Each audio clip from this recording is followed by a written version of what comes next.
Le C2D a choisi cette année de travailler sur les sons dans la ville.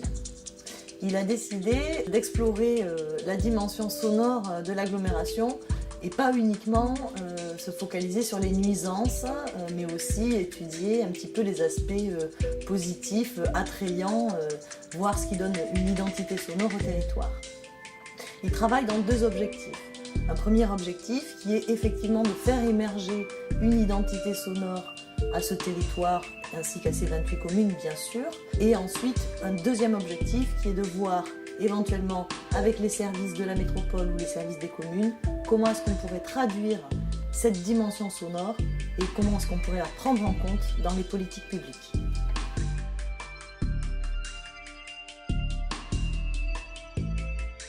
Nous sommes actuellement dans un monde qui est dominé par l'image et en même temps on nous dit que le bruit est une des principales nuisances vécues par la population.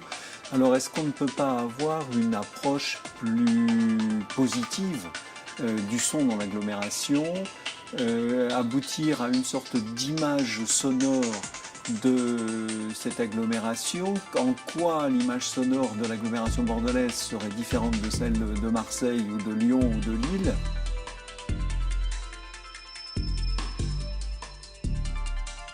Ce travail s'inscrit dans une démarche exploratoire et expérimentale qu'on peut parfaitement bien mener de manière ludique avec les jeunes élèves dont je m'occupe quotidiennement. Voilà, je suis certaine qu'ils vont nous surprendre, nous étonner en nous livrant leurs ressentis sur cet environnement sonore.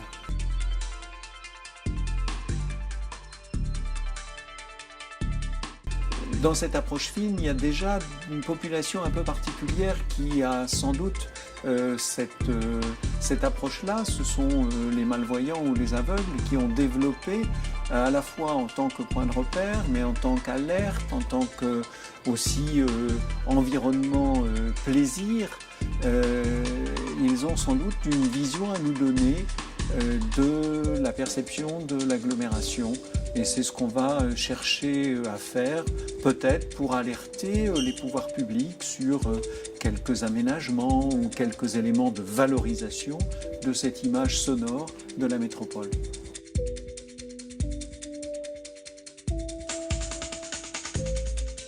Dans le cadre de cette autosaisine du C2D, nous allons aussi procéder à ce que les experts de l'Université de Grenoble appellent une analyse phono-réputationnelle. C'est-à-dire que nous allons interroger des personnes qui ont une expertise particulière de la ville, aussi bien des designers sonores, des architectes, des ORL, mais aussi des joggeuses, des musiciens, un livreur de pizza, des personnes aveugles. L'idée à terme est de construire les bases d'une charte sonore de l'agglomération bordelaise, charte qui pourrait être construite en parallèle des images qu'on attend généralement d'elle.